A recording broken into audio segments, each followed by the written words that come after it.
কুদ্দুস ভাই, দাঁড়াও ভাই, একটু দাঁড়াও, একটু ওয়েট করো। এইটা হলো কুদ্দুস ভাই। এখানে যতগুলা লোক কাজ করে থাকেন সবার সর্দার হলো আমাদের এই কুদ্দুস ভাই। আর এই যে দেখতে পাচ্ছেন জিয়ার ও রুহুল।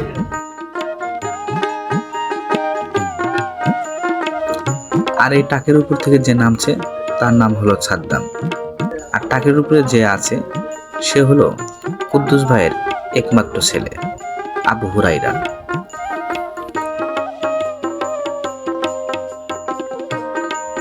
আর এই যে মাথায় বোঝা নিছে ইনি হচ্ছে জামাই রফিকুল।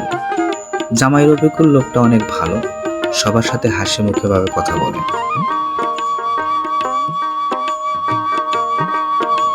আর এই যে দেখতে পাচ্ছেন এটা হচ্ছে সবার মহাজন। এই মহাজনের গাড়ি লোড আনলোড করা হয়। এরা প্রত্যেকেই অনেক ভালো, তাই সবাই এদের জন্য দোয়া করবেন যেন আল্লাহ তাআলা এদেরকে নেক হায়াত দান করেন।